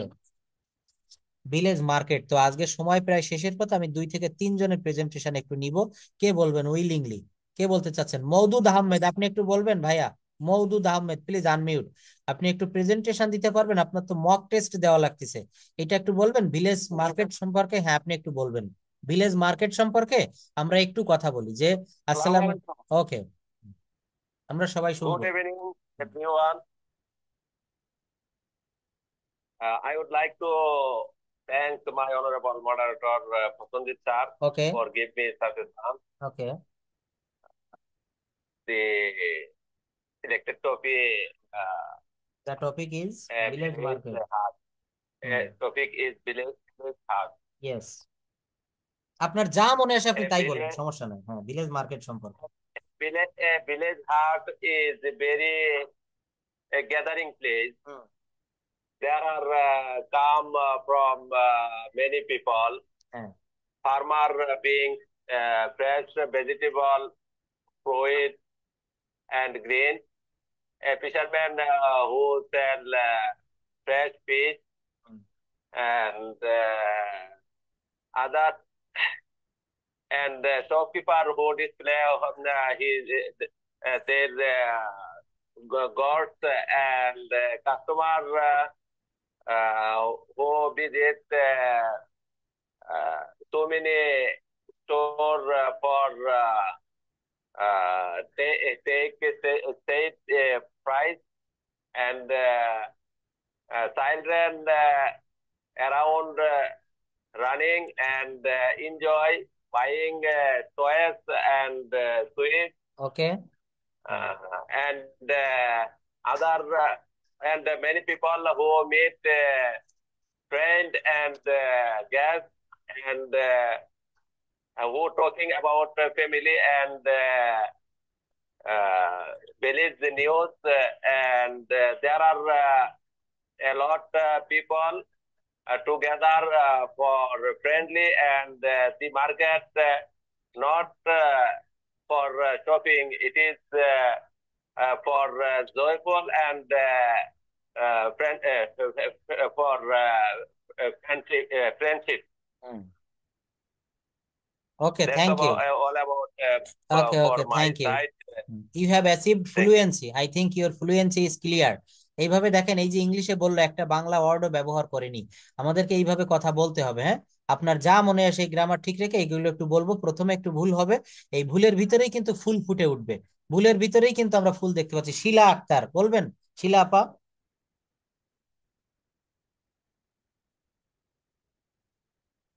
Anyone can say? আমি বলবো স্যার। অবশ্যই, হ্যাঁ বলেন। বিলকিস আপা বলেন, তারপর অন্য কেউ বলবেন। হ্যাঁ, thank you.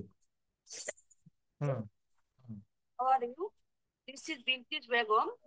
I would like to thank my honorable Hossein sir okay for giving me such chance to say a few words about the selected topics in front of you. Today's topic is village market. Dear friends, my village name is Khamar Sapnala. Okay, This is a market in our village. There is a market in our village, তাই বলতে হবে। হ্যাঁ, আছে আছে sir, আছে তো দেয়ার দিয়ে শুরু করতে হবে। There is a market in our village. This market is 1 kilometer distance from my house. The village market is open every day from morning to evening. Everything is available at this village market. Every day, male and female come to shopping in this market. Farmers bring vegetables, fruits, and dairy products from sale. Sometimes I buy fresh vegetables from the market. All the products are dairy. All the products are very fresh. Thank you, that's all for today. See you in the next class. বা আপনি এভাবে শেষ করতে পারেন যে that's all from my side, thank you very much, see in the next class. অর্থাৎ আপনি যখন পারবেন না তখন এইভাবে বলে শেষটা বলে দিতে হবে। তো যতটুকু বলেছেন অনেক ভালো বলেছেন, অনেক ভালো। বিলকিস আপা অনেক ভালো বলেছে। এইভাবে দেখেন, শুধু দিনের পর দিন গ্রামার শিখলে হবে না, এইভাবে প্রেজেন্টেশন দিতে হবে। আপনারা অনেকেই প্রেজেন্টেশন দেওয়া শিখে গেছেন, এখন শিখে তো গেছেন, কিন্তু এখন ফ্লুয়েন্সিটা অর্জন করতে হবে, অর্থাৎ আরো দ্রুত কথা বলার অভ্যাস। তো দ্রুত তো একদিনে হবে না। হ্যাঁ হ্যাঁ, বললে ফ্লুয়েন্সি আসবে, ঠিক ঠিক। Fluency can be gained by practising, অর্থাৎ আপনাকে যত বেশি আপনি বলবেন, ইট ক্যান বি অ্যাচিভড। আপনি যত বেশি কথা বলবেন তত দ্রুত এটা অ্যাচিভ করতে পারবেন। রুমা আপা, হোসনে আর আপা, কে বলবেন? ওকে, হোসনে আর আপা বলেন, তারপর রুমা আপা। আচ্ছা বলেন বলেন, রুমা আপা বলেন, সমস্যা নেই। হুম। Good evening, everyone. How are you? This is Ruma Begum, and I would like to thank our teacher, Prashan sir, and for giving me a chance to say a few words about selected topic in front of you. My selected topic is village market. Village market sir, আমি একটু ধীরে ধীরে বলি sir. অবশ্যই, কোনো সমস্যা নেই, এখানে আমরা সবাই নিজেরা এইভাবেই বলতে হবে, যেখানে না পারবেন প্রয়োজনে বাংলাটাও আমি বলে দিব, ইংলিশ ওয়ার্ডের মিনিংটা। ওকে স্যার, এই village market is a place of a villages where villagers gather to buy and sell their daily necessaries. It is an important place of the villagers. It sites once or twice a week. Okay. It sits in an open field. It usually sits on the bank of a river or canal or open space. Okay. It sits as a place where the villagers can come and go easily. Usually, a village market lasts 5 or 6 hours. It sits in the afternoon and breaks up at dusk. Or sometimes it sits at morning. Different kinds of daily necessaries are sold here. Vegetable, fish, oil, milk, fruits, rice, sugar, clothes, etc. are sold in the village market. A village market plays an important role in the economic sphere. In the village market, villagers can sell their handmade foods and goods. As a result, they can improve their financial condition. On the other hand, they can buy their daily necessities from the village market easily. It saves their time and money. Village market has some social values. It becomes a meeting place. Visitors can get the opportunity to exchange their greetings. They can meet their all necessary things. Thus, it plays a vital role in the life of villagers. That's all from my side for the technique. Thank you so much for listening my speech with patience. Hope the conversation will help us for our future life. We will meet with another same interesting topic again. Stay well. Till then, Allah Hafiz. Thank you, mind blowing presentation. আসলে একটা করতালি পাওয়ার যোগ্য, আপনি একটা হাততালি পাওয়ার যোগ্য। তো অনলাইনে তো এটা দেওয়া যাচ্ছে না, তো আমি 10-এর ভিতরে আপনাকে 10 দিলাম। অনেক ভালো, আমি মুগ্ধ হয়ে শুনলাম। দেখেন কত সুন্দর রুমা আপা একটা প্রেজেন্টেশন দিয়েছে, তাই না? একটা বাক্যও কিন্তু ওইভাবে ভুল বলেনি, এবং ধীরে ধীরে বলেছে, কিন্তু বাক্যগুলা কারেক্ট। এবং শুধু কারেক্ট না, প্রত্যেকটা কথার কিন্তু একটা তাৎপর্য রয়েছে, প্রত্যেকটা কথা খুব সুন্দর। এবং আরো একটা বিষয় আমি লক্ষ্য করেছি, বিষয়টা ছিল রুমা আপা যে কথাটা বলেছে প্রত্যেকটা একটা ধারাবাহিকতা মেইনটেইন করে বলেছে, যে প্রথমের পরে পরের বাক্যটা কি হবে, তারপরের বাক্যটা কি হবে। অনেক ভালো, এক্সিলেন্ট প্রেজেন্টেশন। থ্যাঙ্কস এ লট রুমা আপা। হ্যাঁ, থ্যাংক ইউ। হ্যাঁ, হুম হুম First of all, I would like to take great thanks to my honorable sir, Krishnan Kumar, Ocean Shabdar, okay for giving me a chance to say something about today's topics in front of you. My today, dear audience, my dear friends, today's topics is a village market. A village market is an important place to villagers. The villagers buy and sell their daily necessaries in a village market. A village market generally sits on an open place of the village. It sits once or twice a week in afternoon. Usually, a village market is divided into 3 sections: open place, temporary shop, and permanent shops. Vegetable, meals, fish, fruits, and other essential things are sold in open place. For the grocer, people buy oil, salt, onion, garlic, ginger, pearls, etc., etc.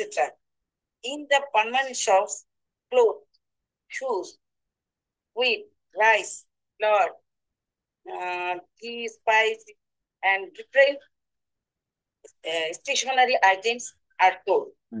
The village market is very useful and important in the life of villagers. The villagers sell their surplus products and buy their daily necessaries. তার মানে তাদের অতিরিক্ত উদ্বৃত্ত বিক্রি করে তাদের আপনার daily একটা মিটার অ্যাবসলিউটলি রাইট। তারপর ঠিক ঠিক saves time and money of the villagers. It is in fact the primary center to meet people's needs. It is again a meeting place of the villagers. Thus, a village market bears a great social importance too. That's all, sir. Okay. Thank you. That's all from my sides. Yes, sir. See you in the next class. Athoba we will meet with in another interesting place in the same class. Stay well till then. আল্লাহ হাফেজ। এই তো সুন্দর বলেছেন, দেখছেন কত সুন্দর ভাবে। এটা দেখেন প্রথম দিনের যে প্রেজেন্টেশন আর আজকের প্রেজেন্টেশন অনেক পার্থক্য, আপনার অনেকটা আপনি ডেভেলপ করে ফেলছেন। তো এখন আপনাদের আরেকটা ডেভেলপের অংশ বাকি আছে, সেটাও হয়ে যাবে। সেটা হচ্ছে এই যে আমাদের কথাটা স্লো স্লো বলা হচ্ছে, এটা ফাস্ট করে ফেলতে হবে। তো এটা হ্যাঁ, এটা তো একদিনে হয় না। Rome was not built in ইটে, কোনো কাজ রাতারাতি হয় না। এই ইয়েস ইয়েস, চেষ্টা করলে, একটা কথা আছে, চেষ্টার অসাধ্য কোনো জিনিস নেই, চেষ্টা করলে এটা পারা যাবে। শিলা আপা কিছু বলবেন? Are you present in the class? Nirab, MD Nirab. তো দেখেন আমরা এই যে আজকে প্রেজেন্টেশন দিলাম, যেভাবে কথা বললাম, আগামী ক্লাসেও কিন্তু আপনারা ডেইলি অ্যাক্টিভিটিসের ওইটা আমার ফোনে একটু পাঠাবেন। আর আগামী ক্লাসের আমরা প্রেজেন্টেশনটা নিতে চাচ্ছি হচ্ছে বাস স্ট্যান্ড সম্পর্কে। বাস স্ট্যান্ড, একটা বাস স্ট্যান্ডের বর্ণনা দিতে হবে ইন ইংলিশ, ঠিক আছে? আর এই যে শিটগুলো আপনাদেরকে আজকে ক্লাস নিলাম, এটা দেখিয়ে দিব, এটা দিয়ে দিব আমি এখন। আর রাইট ফর্মের ভার্বের আমরা রুল 18 পর্যন্ত পড়েছি।